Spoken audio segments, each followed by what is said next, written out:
नमस्ते प्रणाम। तो finally power star Pawan Singh के एक और धमाकेदार सॉन्ग आ गई बा आप लोग खातिर, जो ना गाना के नाम बा टिकुलिया ए राजा। वायरल भोजपुरी चैनल से गाना के वीडियो भी आ गई बा।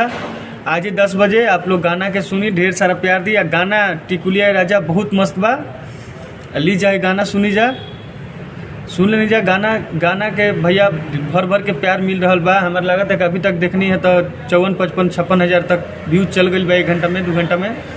आप लोग गाना के ट्रेंडिंग में लिया दी।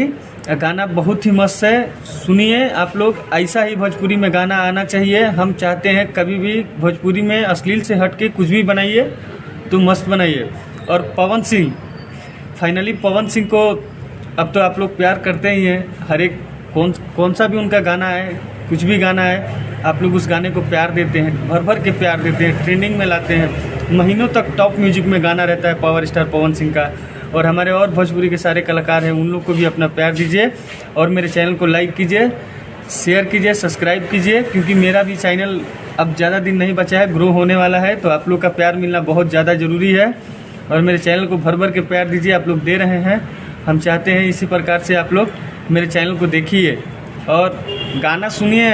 गाना भोजपुरी में जो भी है सुनिए भैया, गाना 1 नंबर का गाना आता है और आप लोग को अच्छा लगेगा। जय हो भोजपुरी, जय भोजपुरी समाज।